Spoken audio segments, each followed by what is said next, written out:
Were you at Nationals Park last night? No, I wasn't. The tickets are a little too expensive for a journalist salary. Yes. All right. Well, it looked like a great environment. The Nats couldn't get any at home, so 3-2 lead now for the Houston Astros as the World Series comes back down south. I don't pay attention to baseball at all. Has that ever happened before where the road teams win the first 5 games? I don't know that. Ross, do you know? I have no idea. It's bizarre, though. Sweet. For sure. Let's talk college you football. You got to think it has, but yeah. Yeah, let's screw talk it. about Let's move on, folks. We came in with the monster mash. Les Miles mashes his way to another weekend victory, 37-34 in Les style. What do you make of what he's doing at Kansas?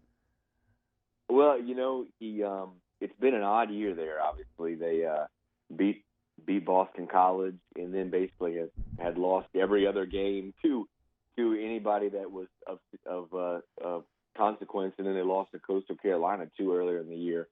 He fired his offensive coordinator a couple weeks ago during the bye week, and promoted Brent Dearman, and he was an analyst for him. He's worked with Gus in the past, worked at the lower level of college football, D3, D2, and he's always had really explosive offenses at those places. And he runs a lot of RPO stuff. And I think he was a big part, and I wrote about this at the time, he was part of the win over Boston College. Kansas' win over Boston College. And then for whatever reason, they didn't use maybe as much of his stuff in the other games. So crazy. And Les decided to make and promote him. And guys, it looks like he's given the keys of the offense to Brent. And as I joked on Twitter a couple weeks ago after the Texas game, Brent needs to hide the keys from Les. And it looks like that's what's happened. Brent has the keys to the offense, and that's good for everybody there. And if he had the keys at the start of the year, Kansas very well might be, 4-3, 5-2 right now. I mean, what do you make of what he's doing there? Because that is, from a reputation standpoint, the worst job in college football. Yeah, I think first of all, I think they've got some players. I mean, they obviously the running back is solid. The quarterback, Puka. The quarterback obviously played really well. But and T-Bob knows this. Les's strength is probably as a motivator. I think, and as a recruiter, and I think he's gotten some players there. And I was there during signing day, and just where there, I was able to see him on the phone with parents, and you kind of know why he's that guy players love so much and love playing for. And when you combine that with an offense that obviously he's, again, giving away the keys to, which is a big part, then I think you get kind of a winning combination. And we're seeing it there. And, he's got a solid DC, too. DJ Elliott's been around. He kind of comes from the Stoops tree, and he's been around. And they got another huge one, I think, at home against Kansas State this weekend. Obviously, a big in-state battle there against a team that just beat Oklahoma. Talking to Ross Dellenger of Sports Illustrated here on Off the Bench, 145, 94.7, 100.3 ESPN.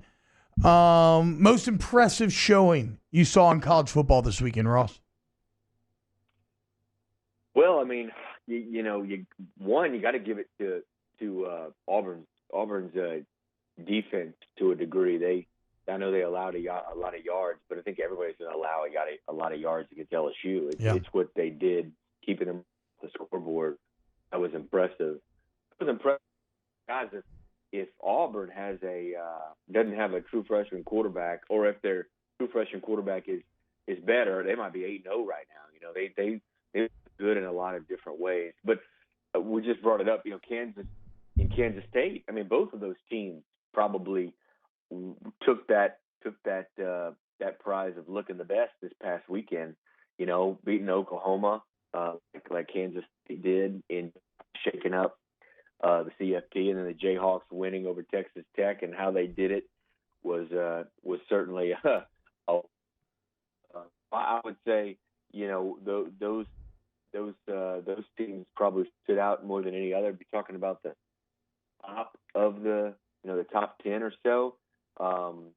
Look at what Utah did out west. They seem like they're they're going to be in the mix. Oregon survived a close game. So, we're Alabama without a starting quarterback obviously ran away with it. And then, of course, Ohio State against Wisconsin. Ohio State was finally faced with a really good elite defense. And what do they do with it? It took them 2.5 quarters, but they just absolutely mauled the Badgers. And it's just another reason why, right now at least Ohio State and LSU, to me, are on another level as far as if you're grading by how they look in their resume. They seem to be on another level of anybody else. Ross, I'm going to ask you about a crazy stat and see if you have any way of interpreting it. If not, it's okay. Oklahoma State. So they beat number 23 Iowa State. Oklahoma State is 4-6 against unranked FBS teams and 6-3 against ranked FBS teams over the past years. In fact, they are 8-3 against their past 11 ranked opponents. Like, how is that possible? Yeah, that is wild. The way they play, as far as their style of play, which is certainly a spread up tempo, kind of throwing it around, tossing it all over the field. That all I can point to is that. I mean, that offense can basically score with anybody, including ranked teams, but their defense has been known to give up some points, including the unranked teams. So I think they can kind of score with anyone. I think that's why they have so much success against ranked teams. Outside of losing lesser competition or unranked competition, you got to chalk that up to sometimes playing to your level. Maybe, I don't know, but that's for sure. That's a kind of a baffling stat there. What do you make of Oklahoma now? Well, if you look in the past, one-loss conference champions have made it in a lot. And Oklahoma has been one. I think in 2015 and in 2017, a one-loss Oklahoma team has made it into the CFP. So it's not over yet for them. There's no doubt it's not over yet. The problem is going to be probably at the end of the day is going to be their schedule, and who they've played that is a quality win. How many quality wins do they have? Texas is looking worse and worse. They're going to get Baylor later this year, so that'll almost certainly end up as a quality win. But when their resume is going to be stacked against potentially an undefeated Power 5 champion, which they're not getting in over. We can all say, and they're not going to get in over an undefeated Power 5 champion. So their resume would be stacked against another one-loss, potentially Power 5 champion, or the one-loss loser of LSU, Alabama. And, I just don't know how many quality wins that Oklahoma's going to have to stack up with any of those teams. So it's not looking real bright. I saw the ESPN predictor had Oklahoma dropped from like 48% before that loss of making the playoff to 17%. And that's about right.